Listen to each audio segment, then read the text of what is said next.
नमस्कार दोस्तों, स्वागत है आपके अपने यूट्यूब चैनल संस्कृत अड्डा पर। दोस्तों, अगर आप हमारे चैनल पर पहली बार आए हैं तो हमारे चैनल को सब्सक्राइब कर लें और साथ में जो घंटे वाला आइकॉन है इसे जरूर दबाएं, जिससे जो आपको हमारे आने वाली जो वीडियो उसकी नोटिफिकेशन मिलती रहेगी। और दोस्तों, वीडियो को लाइक, कमेंट और शेयर ज़रूर कीजिएगा और हमारे साथ अंत तक बने रहिएगा।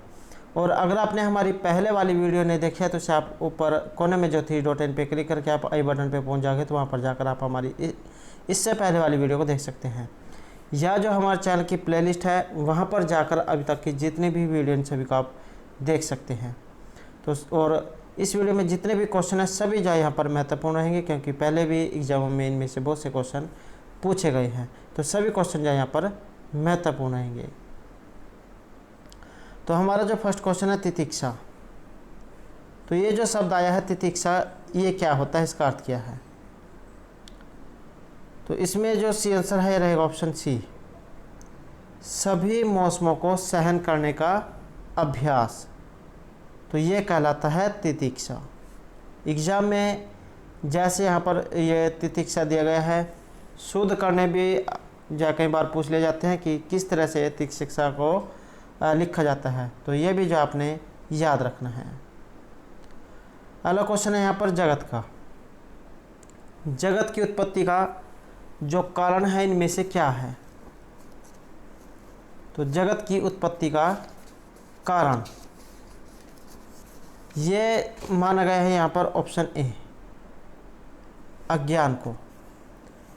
तो मेरे से जो संकलन के अनुसार जगत की उत्पत्ति का कारण अज्ञान है।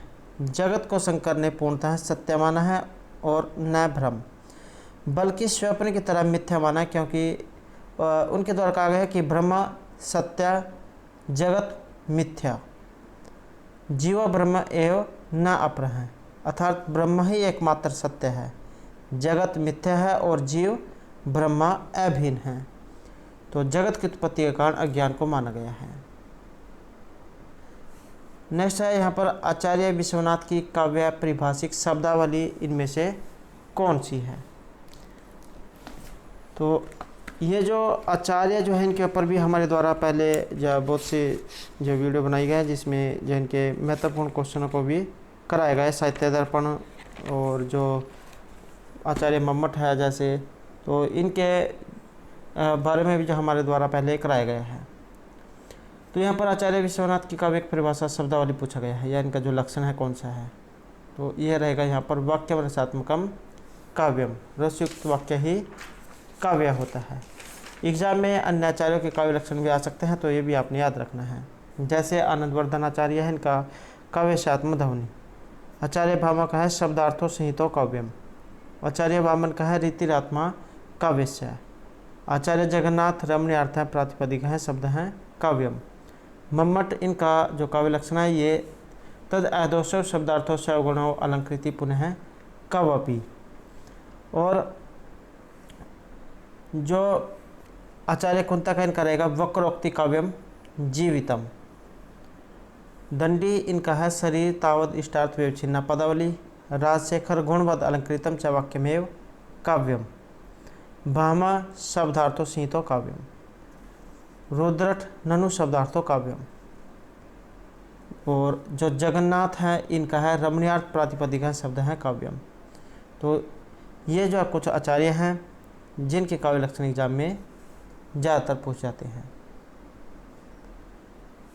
नेक्स्ट क्वेश्चन है संकेतित अर्थ की बोधक शक्ति इनमें से कौन सी है? संकेतित अर्थ का बोध कराने वाली शक्ति, तो ये रहेगी अभिधा। शब्द शक्ति जो है ये 4 प्रकार की मानी गई है: अभिधा, व्यंजना, लक्षणा, तात्पर्य। अभिधा जो है ये संकेतित जो अर्थ है इसकी बोधक शक्ति है। आपने एक जो लक्षण सुन रखा होगा, तत्तर संकेतित अर्थस्य बोधनात् अग्रिमा अभिधा, अर्थात संकेतित या मुख्य अर्थ का बोध कराने वाली शब्द की प्राथमिक शक्ति को अभिधा वृत्ति के नाम से जाना जाता है। अर्थात जो संकेतित अर्थ है वही मुख्य अर्थ है, और उस मुख्य अर्थ के बोधन में शब्द का जो व्यापार है वह अभिधा है।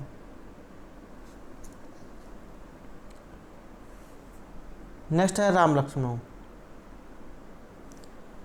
यहाँ पर जो ये राम लक्ष्मणों जो आया है, ये इनमें से क्या है? ये माना गया है यहाँ पर ऑप्शन सी, साहचर्य को।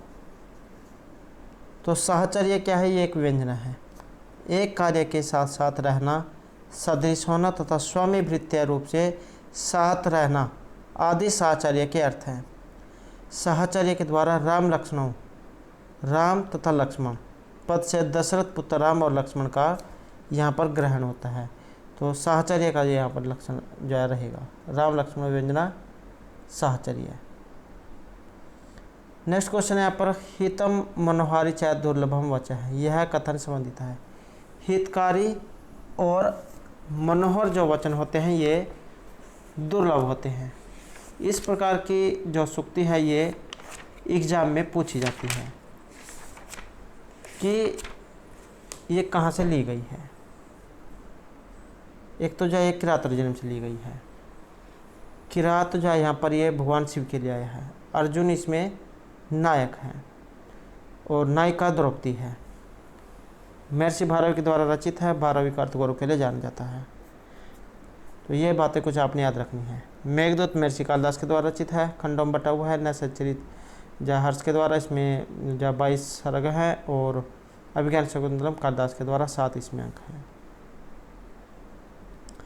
नेक्स्ट है अहो दुरंता बलवत विरोधिता, यह उक्ति इनमें से किन के द्वारा कही गई है या किसने ये कही है? अहो दुरंता बलवत विरोधिता, भीम, द्रौपदी, दुर्योधन या इनमें से कोई नहीं। तो इसमें जो सी आंसर है ये माना गया है ऑप्शन डी को, अर्थात इनमें से कोई नहीं। ऑप्शन डी यहाँ पर सी माना गया है।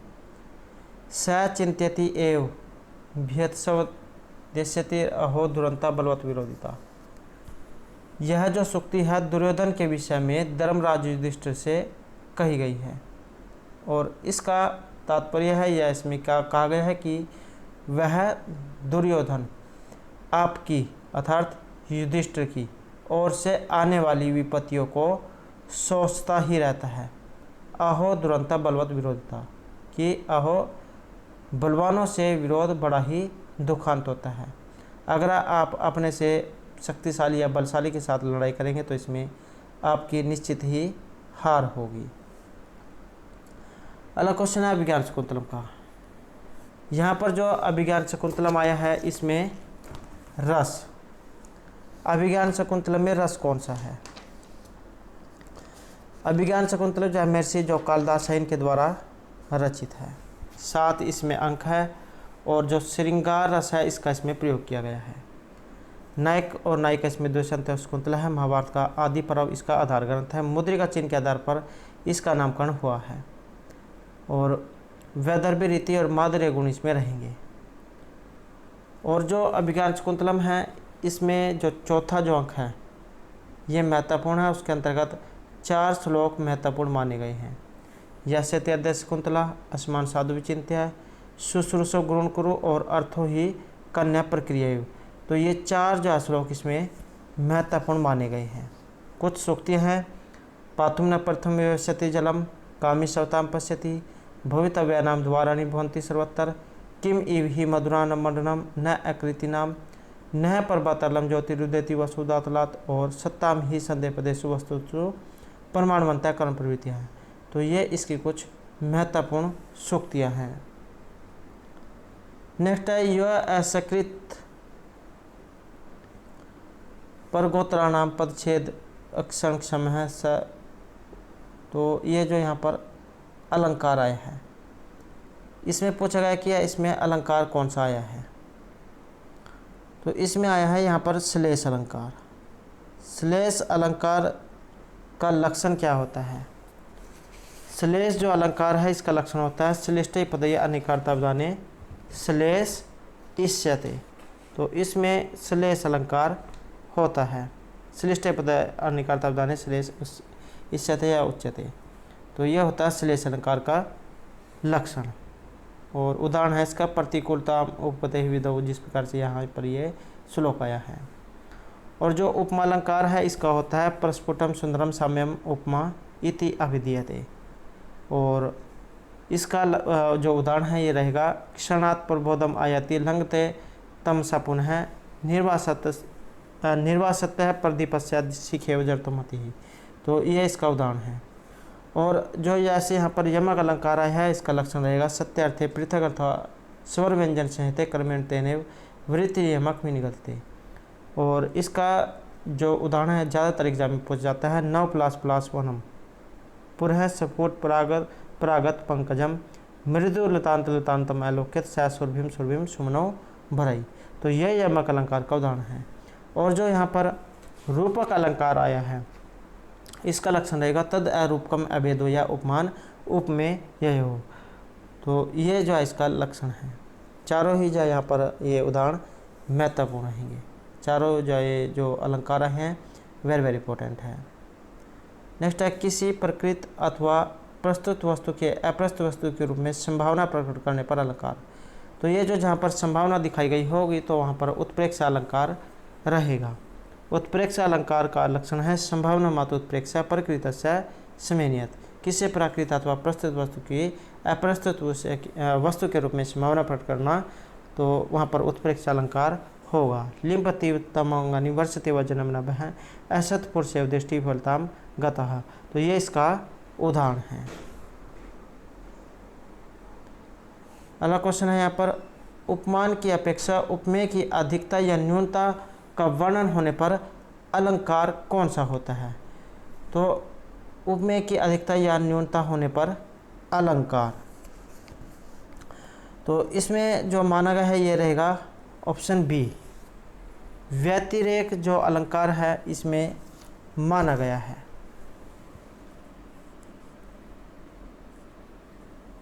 और जो यहाँ पर जो व्यतिरेक अलंकार एग्जाम में कई बार आ जाता है कि जो व्यतिरेक अलंकार है ये क्या होता है, इसका लक्षण क्या है। तो उपमान की अपेक्षा उपमेय की अधिकता या न्यूनता का वर्णन होने पर जो अलंकार होगा ये रहेगा व्यतिरेक अलंकार। और एक जो है एग्जाम में पूछा जाता है ये दृष्टांत अलंकार के बारे में कि दृष्टांत अलंकार जो कौन सा होता है। तो दृष्टांत है पुनः एतेषाम सर्वेषाम प्रतिबिंबनम, अर्थात उपमान उपमेय उनके विशेषण और साधारण धर्म का भिन्न होते हुए भी उपमेय के प्रतिपादनार्थ उपमान वाक्य तथा उपमेय वाक्य में पृथक उपादान रूप भिन्न प्रतिबिंब भाव होने पर दृष्टांत अलंकार होता है। और ये जो दृष्टांत अलंकार है ये भी जो एग्ज़ाम में बहुत बार पूछा जाता है। और जैसे यहाँ पर ये भ्रांतिमान आया है, तो जब किसी वस्तु में उससे अन्य किसी समान वस्तु की बुद्धि भ्रांति कवि प्रतिभा से दिखाई जाए तो वहाँ पर भ्रांतिमान अलंकार होता है।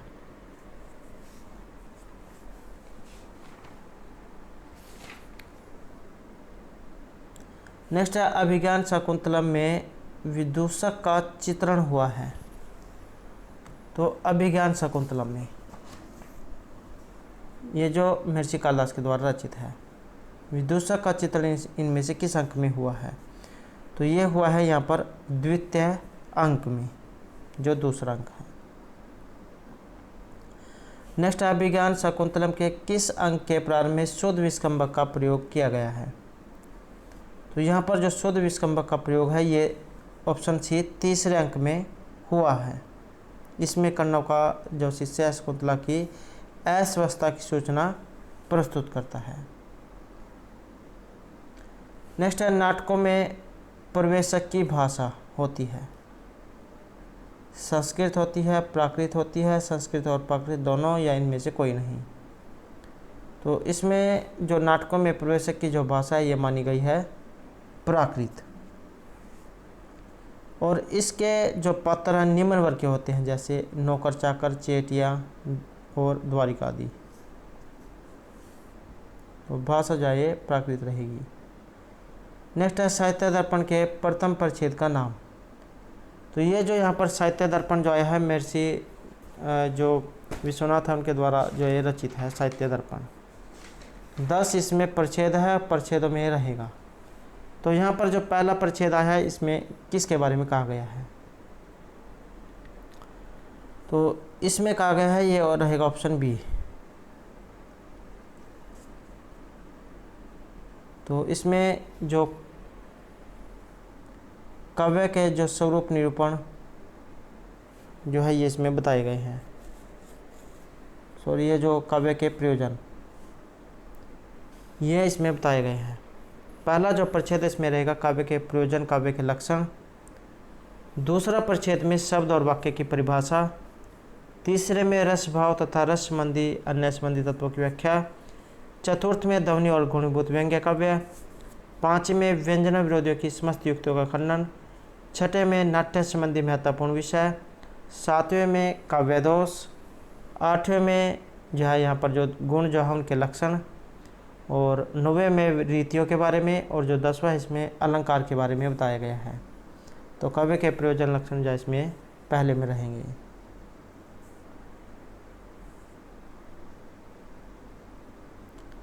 नेक्स्ट है विक्रम उर्वशी का विदूषक। विक्रम और उर्वशी इनकी जो प्रेम कथा इसके ये इसमें बताई गई है। तो इसका जो विदूषक है यहाँ पर ये कौन है? इसका जो विदूषक है ये है माणवक।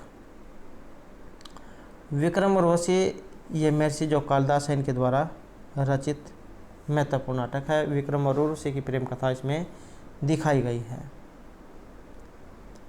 नेक्स्ट है यहाँ पर मृच्छकटिकम का नाटक। नाटक का विदूषक मृच्छकटिक जो है ये शूद्रक के द्वारा रचित है। काव्य विधा में ये प्रकरण है। 10 इसमें अंक है। श्रृंगार रस इसमें रहेगा। और भास के द्वारा जो चारुदत्त नाटक लिखा गया है इसका आधार ग्रंथ है। अंक 6 में मिट्टी गाड़ी वाली घटना के आधार पर इसका नामकरण हुआ है। प्रसाद गुण और लाठी रीति इसमें रहेगी। और बात करें यहाँ पर विदूषक की, तो ये जो मैत्रेय जो आया है ये इसमें विदूषक है। नेक्स्ट है गुण पूजस्थानम गुणीषु न च लिंगम न च वह उक्ति किससे संबंधित है? गुण जो होते हैं इन्हीं का ही पूजा में स्थान होता है, आयु विशेष का नहीं। या कौन से लिंग से है, पुल्लिंग है या स्त्रीलिंग है, गुणों को ही पूजा में विशेष महत्व दिखाया गया है। तो ये जो उक्ति आई है ये कहाँ से ली गई है? यह ली गई है उत्तरामचरित से। और जो उत्तरामचरित है ये महर्षि कालिदास के द्वारा महर्षि जो भवभूति है उनके द्वारा रचित है। और भवभूति को करुण रस का कवि माना गया है। 7 जो इसमें अंक है। रामायण इसका आधार ग्रंथ है। वैदर्भी रीति और प्रसाद गुण इसमें रहेंगे। और इसमें भी जो अंक जो आए हैं एग्जाम में इसके अंक पूछे जाते हैं कि जैसे 7 अंक हैं, 7 के नाम या इनमें से कोई से कभी नाम पूछ ले जाएगा। तो पहला जो अंक है इसका नाम रहेगा चित्रदर्शन। दूसरे का पंचवटी प्रवेश। तीसरा छायांक। चौथा कौशल्यजनक योग। 5वां कुमार विक्रम। 6ठा कुमार प्रत्यय विज्ञान। और 7वां गर्भांक। तो इस प्रकार से 7 अंक इसमें रहेंगे। और करुण रस के कवि इनको माना गया है। एक और रसक उन्हें निमित्त भेदाद। नेक्स्ट है महावीर चरित। महावीर चरित ये इनमें से किन की रचना है? तो महावीर चरित रहेगी महर्षि भवभूति की। और इसमें भी 7 अंक माने गए हैं। नेक्स्ट है प्रियदर्शिका। प्रियदर्शिका जो नाटक है इसके नायक हैं यहाँ पर उद्यान। महर्षि जो हर्षवर्धन के द्वारा ये रचित है। और 4 अंकों की नाटिका है। राजा उद्यान और प्रियदर्शिका की प्रेम कथा का इसमें वर्णन है। अगला क्वेश्चन है नागानंद के नायक का नाम। तो इसमें जो नायक आए हैं ये रहेंगे जीमूतवाहन। इसमें जो है 5 अंक हैं। अगला क्वेश्चन है पर स हरि में समास। स हरि जिसमें सुर में अव्यय या उपसर्ग ये दिए गए होते हैं तो उसमें होता है अव्ययभाव समास। पहचान यही है इसकी, सुर में अव्यय या उपसर्ग दिया गया होगा।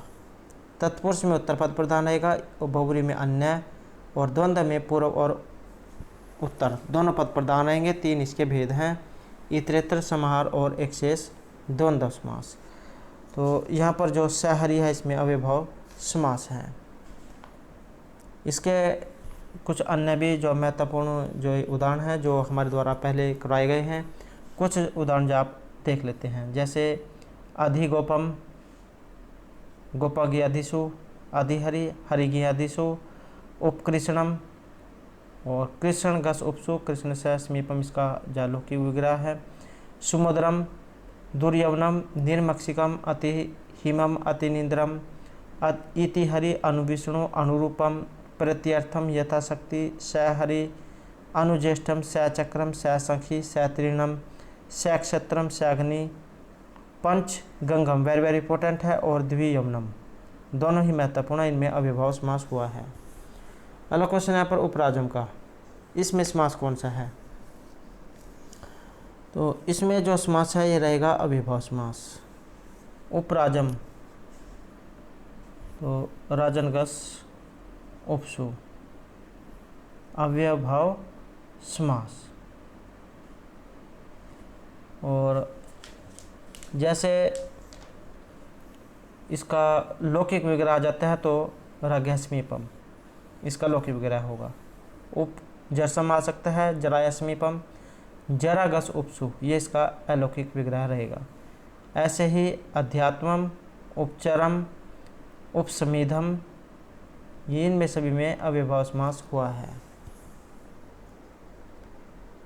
नेक्स्ट है रामकृष्णों। रामकृष्णों में समास, राम और कृष्ण। ऐसे ही शिव और केशव, यहाँ पर उदाहरण बदल दिया गया है, रामकृष्ण दे दिया गया है, और जो लाइन जो है या जो क्वेश्चन जो है वही है, और रामकृष्ण की जगह पर शिव केशव भी हो सकता था। रामकृष्ण में समास कौन सा है? तो इसमें रहेगा इतरेतर द्वंद्व समास। जहाँ द्वंद्व में आए हुए दोनों पदों का अपना अलग अलग अस्तित्व होता है तो वहाँ पर इतरेतर द्वंद्व समास होता है। जैसे रामकृष्ण दिया गया है, राम और कृष्ण, राम और कृष्ण अलग अलग है। ऐसे ही शिव केशव, शिव और केशव, तो इतरेतर द्वंद्व समास इसमें रहेगा। और जैसे एक शेष द्वंद्व समास आया है तो इसका उदाहरण है पितरौ, माता चाहे पिता चाहे। समाहार द्वंद्व आया है, इसका उदाहरण है पाणिपादम, पाणी चाहे पादव चाहे तेषाम समाहार है। तो तीनों ही महत्वपूर्ण है। नेक्स्ट है यहाँ पर चंद्रशेखर है, इसमें समास कौन सा है? चंद्र है शिखर पर जिसके, चंद्र शेखर यश है, अर्थात भगवान शिव। तो इसमें माना गया है ये व्यधिकरण बहुव्रीहि समास।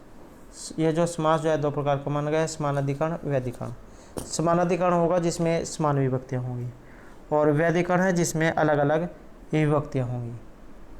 तो इसमें जो है व्यधिकरण तत्पुरुष समास का उदाहरण बताया गया है।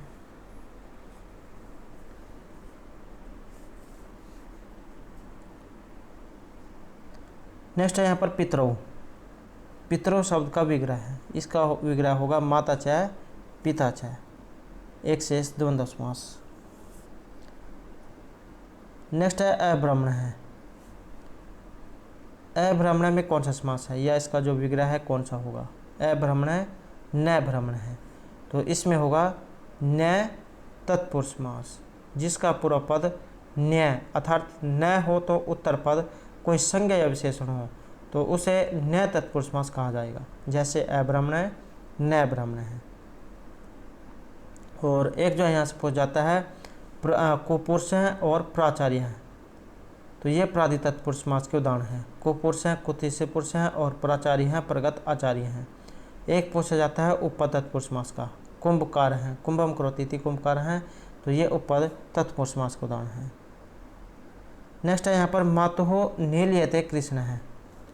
तो यहाँ पर जो ये रेखांकित पद जो आया है इसमें विभक्ति, इसमें जो विभक्ति है कौन सी आई है?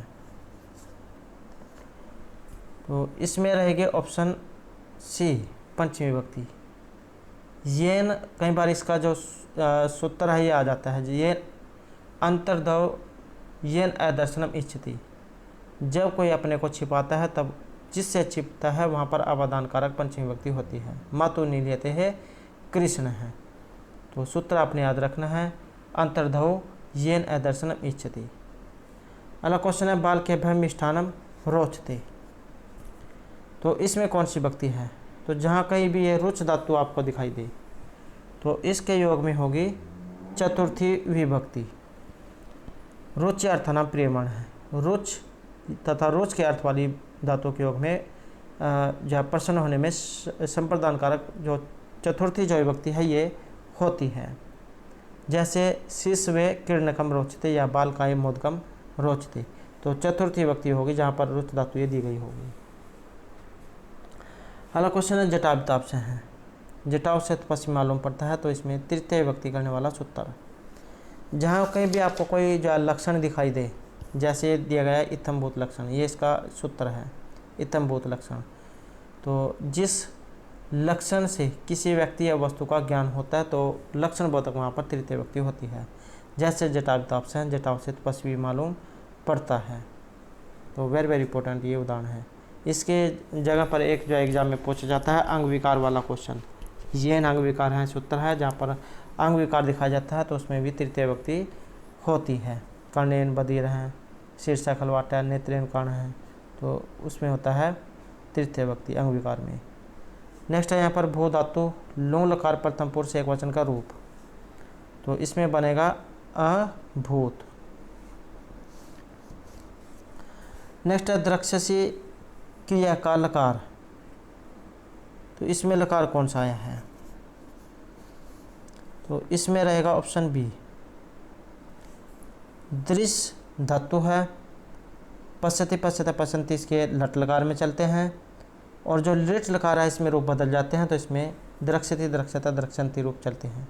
तो द्रक्षसी जो आया है ये मध्यम एक वचन का रहेगा, यहाँ पर मध्यम एक वचन के रूप ज़्यादातर एग्जाम में पूछे जाते हैं। नेक्स्ट है पठनीय, पठ धातु है पढ़ने अर्थ में, और प्रत्यय, तो यहाँ पर जो अन्यर प्रत्यय आया है, अन्यर का अन्य शेष रह जाता है, तो पठ प्लस अन्य पठनीय। अगला क्वेश्चन है देय, दा धातु है इसमें देने अर्थ में, और प्रत्यय, प्रत्यय है यहाँ पर यत, दा प्लस यत देय। नेक्स्ट है य वर्ण का उच्चारण स्थान, तो जितने भी उच्चारण स्थान है सभी महत्वपूर्ण है, कोई सभी एग्जाम में पूछ लिया जा सकता है। तो य इच्चु असनम तालु, ई चवर्ग य और स, इनका जो उच्चारण स्थान है ये होता है तालु। इच्चु असनम तालु, अकु है विसर्जनम कंठ है, ऋतुर्सा नाम मूर्धा, ऋतुलसा नाम दंता, उपपद्यमाना नाम औष्ठव, यम गणना नाम नासिका, ए दैतौ कंठतालु, ओ दैतौ कंठोष्ठम, वकारस्य दंतोष्ठम, जीवामूलस्य जीवामूलम। तो इस प्रकार से ये उच्चारण स्थान है। अगला क्वेश्चन यहाँ पर ग वर्ण का उच्चारण स्थान, ग का उच्चारण स्थान कौन सा है?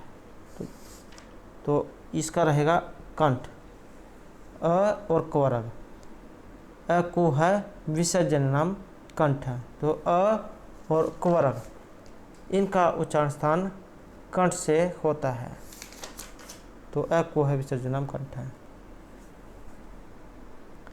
नेक्स्ट है शिशुपाल वध के किस सर्ग में यमुना नदी का वर्णन है? शिशुपाल वध जो है इसमें 20 सर्ग है, माघ के द्वारा रचित है और सर्गों में बंधा हुआ है, तो इसमें यमुना नदी का वर्णन है। यमुना नदी का जो वर्णन है ये हुआ है यहाँ पर 12वें सर्ग में। नेक्स्ट है नैषधेयचरितम, यहाँ पर जो ये नैषधेयचरित आई है तो इसमें कितने सर्ग हैं? एक तो ये सर्गों में है, दूसरा इसमें सर्ग हैं 22, और जो नैषधेयचरित है ये जो श्री हर्षण के द्वारा रचित है, काव्य विधा में महाकाव्य है जो बृहत्तरी है उसके अंतर्गत ही आता है। और 2830 इसमें श्लोक है महाभारत का नल उपाख्यान वहाँ से लिया गया है। राजा नल और दमयंती की प्रेम कथा जो है इसमें दिखाई गई है। और जो यहाँ पर आए हैं 18, ये 18 हैं किरातार्जुनीय में, 20 शिशुपाल वध में, 27 किसी में नहीं है। नेक्स्ट है मूलतः है बुद्ध चरितम सर्ग संख्या का उल्लेख। ये जो यहाँ पर बुद्ध चरित आया है ये रचित है महर्षि अश्वघोष के द्वारा। बुद्ध चरित सुंदरानंद सारिपुत्र प्रकरण, तो ये अश्वघोष के द्वारा रचित है और 28 इसमें सर्ग हैं। बुद्ध जैन के जीवन के बारे में इसमें वर्णन हुआ है। शांत रस इसमें रहेगा और काव्य विधा में महाकाव्य है। आधार ग्रंथ जो इसका इतिहास प्रसिद्ध है। नेक्स्ट है शिवराज विजय। शिवराज विजय जो है महर्षि पंडित अंबिका दत्त व्यास जी उनके द्वारा रचित है।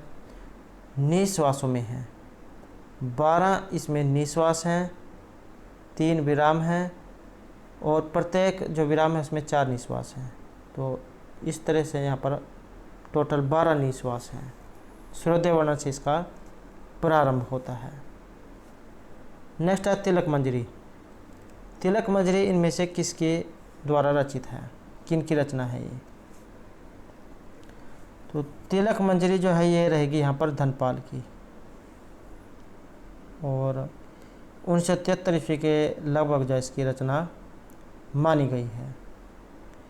कल्हण जो है इनके द्वारा रचित है राज तरंगिणी। और जैसे यहाँ पर अन्य कुछ आचार्य भी हैं जो एग्जाम में ज़्यादातर पूछ जाते हैं, तो आपने इनको भी याद रख लेना है। जैसे पंडित क्षमा राव, इनके द्वारा रचित है कथा मुक्तावली, विचित्र परिषद यात्रा और सत्याग्रह गीता। वेंकटाधरी इनके द्वारा रचित है विश्वगुण आदर्श चंपू। पंडित जगन्नाथ रस गंगाधर, भामिनी विलास, गंगा लहरी और सुधा लहरी। और जैसे विश्वनाथ है इनके द्वारा न्याय पंचानन, भाषा परिच्छेद, न्याय सूत्रवृत्ति। अन्नम भट्ट के द्वारा तर्क संग्रह हैं। भट्टोजी दीक्षित सिद्धांत कौमुदी और लघु सिद्धांत कौमुदी है वज्रराज दीक्षित के द्वारा। आनंद भट्ट इनके द्वारा है भरत चंपू। और जैसे विश्वनाथ साहित्य दर्पण, राजशेखर प्रबंध कोश, यशपाल मोहम्मद गुर, यशोधरा यह है जयमंगल व्याख्या कामसूत्र पर आधारित। जयदेव इनके द्वारा लिखी गई है गीत गोविंद। गोवर्धन आचार्य के द्वारा आर्य सप्तशती। मंख कवि हुए हैं इनके द्वारा लिखे गए श्रीकांत चरित। अज्ञात के द्वारा पृथ्वीराज विजय। जलहण एक है कल्हण और दूसरा है जलहण। कल्हण की है राजतरंगिणी और जो जलहण है इनके द्वारा लिखी गई है सोमपाल चरित। मम्मट के द्वारा काव्य प्रकाश और राजा भोज के द्वारा रामायण चंपू और युक्ति कल्पतरु। सोढ़ल के द्वारा उदय सुंदरी कथा और जो कुंतक है इनके द्वारा वक्रोक्ति जीवित। त्रिविक्रम भट्ट के द्वारा नल चंपू और मदालसा चंपू। तो ये कुछ जो आचार्य हैं। नेक्स्ट है ऋतु संहार। ऋतु संहार में से क्या है? तो ये है कि यहाँ पर गीति काव्य महर्षि जो कालिदासन के द्वारा रचित है। 6 इसमें सर्ग हैं और 144 श्लोक इसमें माने गए हैं। नेक्स्ट है शिव शतक। शिव शतक के लेखक, इसके लेखक हैं यहाँ पर गोकुल नाथ। और जैसे कुछ अन्य आचार्य हैं उनको भी देख लेते हैं। अमरु कवि इनके द्वारा लिखा गया है अमरु शतक। वाकपति राज के द्वारा गौड़बाहु। भट्ट नारायण के द्वारा वेणु संहार। मुरारी कवि के द्वारा अनुराग राघव। बुद्ध स्वामी के द्वारा वृहत कथा श्लोक संग्रह है। वामन के द्वारा काव्य अलंकार सूत्र। आनंदवर्धन के द्वारा धवन्यालोक। प्रभाकर मिश्र की है बृहत्तिका। महेंद्र विक्रम की है मत विलास प्रहसन। भर्तृहरि के द्वारा 3 शतक लिखे गए हैं, नीति श्रृंगार और वैराग्य शतक। मयूर भट्ट के द्वारा सूर्य शतक। शंकराचार्य के द्वारा भजगोविंदम, सौंदर्य लहरी और शंकर भाष्य है।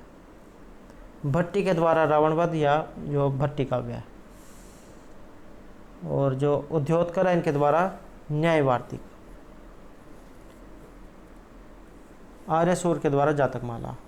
तो ये कुछ जो यहाँ पर आचार्य हैं जो आपने याद रखने हैं, क्योंकि कुछ जो आचार्य हैं जिनके बारे में नहीं सुना होता तो वही जो एग्ज़ाम में पूछ लिए जाते हैं। नेक्स्ट है महाकाव्य में कम से कम कितने सर्ग होने चाहिए। तो महाकाव्य जो होता है उसमें कम से कम 8, ज़्यादा से ज़्यादा 10 तो सर्ग जो है उसमें ज़रूर होने चाहिए। और जो महाकाव्य है इसमें सर्गों का निबंधन होता है तो वो महाकाव्य कहलाता है। धीरोदात्त गुणों से युक्त एक देवता अथवा कुलीन क्षत्रिय नायक इसमें होता है। कहीं कहीं एक ही वंश के कुलीन बहुत से राजा इसमें नायक हो सकते हैं। श्रृंगार, वीर तथा शांत में से कोई एक इसमें अंगिरस होता है। अन्य रस गौण रूप में होंगे। इसमें नाटक में प्राय मुख प्रतिमुख जो संधि होती है ये जरूर होती हैं।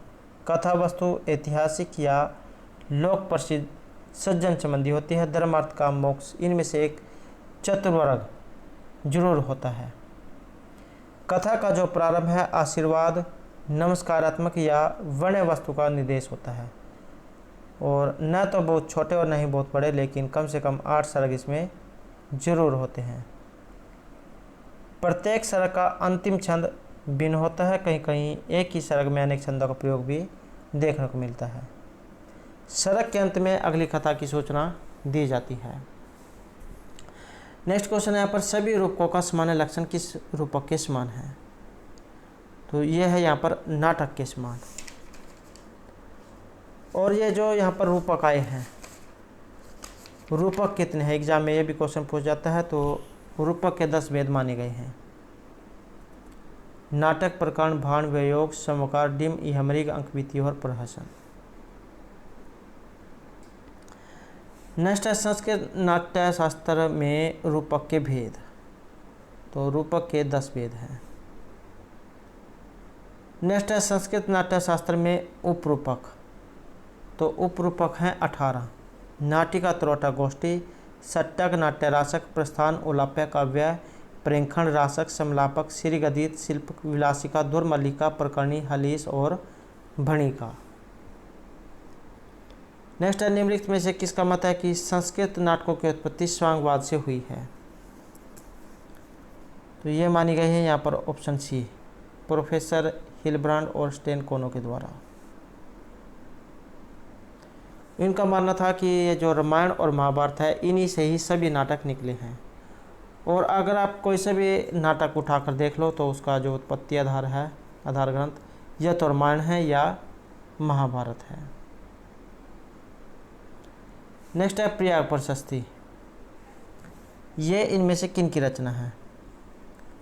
तो प्रयाग प्रशस्ति मानी गई है यहाँ पर हरिसेन की। इसकी रचना 340 में हुई थी। समुद्रगुप्त जो है उनके विजयों के बारे में इसमें दिखाया गया है। नेक्स्ट है यजुर्वेद। यजुर्वेद जो है इसका प्रतिपादित विषय क्या है या किसके बारे में इसमें दिखाया गया है। तो 4 प्रकार के वेद माने गए हैं, ऋग, यजु, साम और अथर्ववेद। तो यहाँ पर जो यजुर्वेद आया है इसमें जो बताया गया है, इसमें बताया गया है गद्य के बारे में। गाया जा सकने वाला जो वेद है ये सामवेद है। ऋग्वेद को प्राचीन वेद और जो अथर्ववेद है इसमें बताया गया यहाँ पर ये कर्मकांड के बारे में। लेकिन जो यजुर्वेद है इसमें गद्य के बारे में बताया गया है। एक क्वेश्चन ऋत्विक का पूछा जाता है। ऋग्वेद में जो ऋत्विक होता यजुर्वेद का अथर्वयु, सामवेद का उद्गाता और अथर्ववेद का ब्रह्मा। तो ये आपने याद रखने हैं। नेक्स्ट है जैमिनीय शाखा। यहाँ पर जो ये जैमिनीय जो शाखा है किस वेद से है ये? तो जैमिनीय शाखा ली गई है यहाँ पर सामवेद से, और 3 शाखा इसमें मानी गई है, कौथुमीय शाखा, राणारण्य शाखा और जैमिनीय शाखा। 2 अरण्यक हैं, तवलकार अरण्यक और छांदोग्य अरण्यक। 2 ही इसमें उपनिषद हैं, केन उपनिषद और छांदोग्य उपनिषद। श्रोत्र सूत्रों की बात करें तो 5 रहेंगे, लाटायन, द्रक्षायन, मशक, खादिर और जैमिनीय। प्रतिशाख्य ग्रंथ इसमें 3 हैं, नारदीय शिक्षा, ऋक्तंत्र शिक्षा और पुष्य सूत्र प्रतिशाख्य। ब्राह्मण ग्रंथ इसमें 9 हैं, पंचविश, षड्विश, छांदोग्य, सामविधान, आर्षेय, देवताध्याय, संहिता उपनिषद, वंश और जैमिनीय ब्राह्मण। सामवेद का ऋत्विक उद्गात होता है। मंत्र रहेंगे इसमें 1875। 2 भागों में से बांटा गया है, पूर्वार्चिक और उत्तरार्चिक में। नेक्स्ट है यहाँ पर अधर्व्यूह। ये अधर्व्यूह है, अधर्व्यूह से युक्त वेद। तो अधर्व्यूह जो है इससे, या जो इसका जो होता है, ये कौन सा है इसमें? तो अधर्व्यूह जो है इसका संबंध है यहाँ पर यजुर्वेद से। ऋत्विक जो यहाँ पर ये ऋत्विक दिया गया है, ऋत्विक अधर्व्यूह है और वेद है यजुर्वेद। नेक्स्ट है गंड कश्यपरी पिंड का है, चोट के ऊपर चोट दोबारा से लगना। आपने देखा होगा कि अगर किसी को कहीं पर कोई चोट लग जाती है तो चाहे कितने बचाने की कोशिश करे, चोट जा दोबारा वहीं पर ही लगती है। तो ये इनमें से एक महत्वपूर्ण उदाहरण है, प्रसिद्ध मुहावरा। नेक्स्ट है दुष्यंत की मनः स्थिति जानने के लिए मेनका ने अपनी इनमें की सखी को भेजा था। तो ये थी सानुमति। और एक एग्जाम में क्वेश्चन पूछा गया था कि शकुंतला के साथ उसके पति के घर तक कौन गई थी। DSSB के एग्ज़ाम में क्वेश्चन पूछा गया था, तो उसमें गई थी गौतमी शकुंतला के साथ। नेक्स्ट है यहाँ पर गंगायाम घोष है, गंगा में घर है। इसका बाद होकर अर्थ निकलेगा कि गंगा के किनारे पर घर है। तो इसका लक्ष्यार्थ ये रहेगा ऑप्शन ए, कि गंगा के तटे घोष है, गंगा के जो किनारे पर घर है। लक्षणा जो है इसके 2 भेद माने गए हैं, रूढ़िमती लक्षणा और प्रयोजनवती लक्षणा। रूढ़िमती लक्षणा का उदाहरण है कलिंग शासिका और प्रयोजनवती का गंगायाम घोष है। तो गंगा के किनारे पर घर है।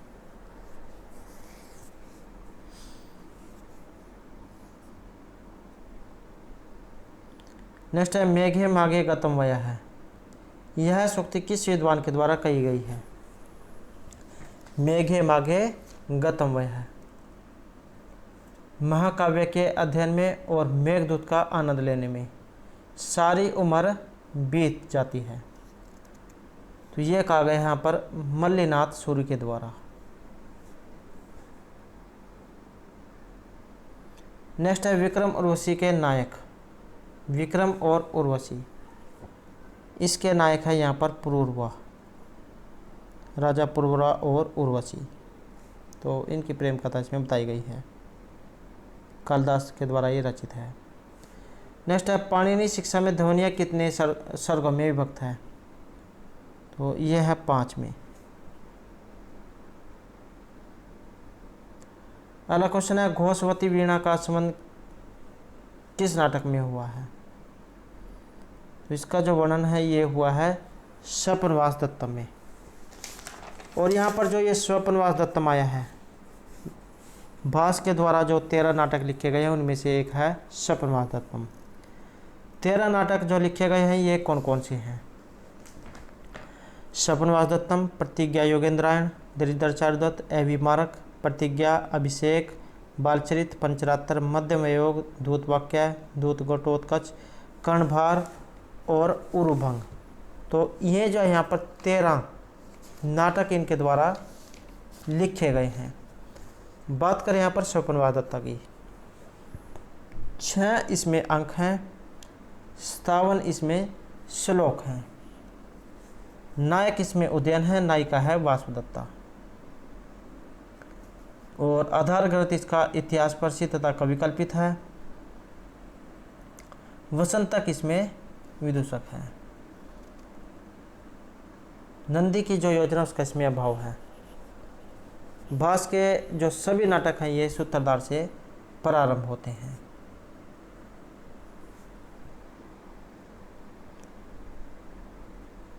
नेक्स्ट है यहाँ पर अभिज्ञान शकुंतलम में जो मातली आय है, ये जो मातली शब्द आया है ये किसके लिए आया है?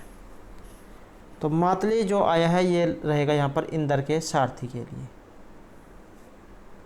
तो दोस्तों ये थे हमारे आज के यहाँ पर संस्कृत प्रैक्टिस सेट से संबंधित कुछ महत्वपूर्ण क्वेश्चन जो आपके आगे आने वाले एग्जाम के लिए महत्वपूर्ण आएंगे।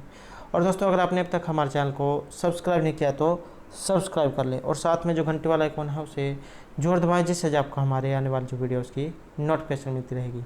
और दोस्तों वीडियो को लाइक, कमेंट और शेयर जरूर कीजिएगा। और हमारे साथ अंदर बनाने के लिए धन्यवाद।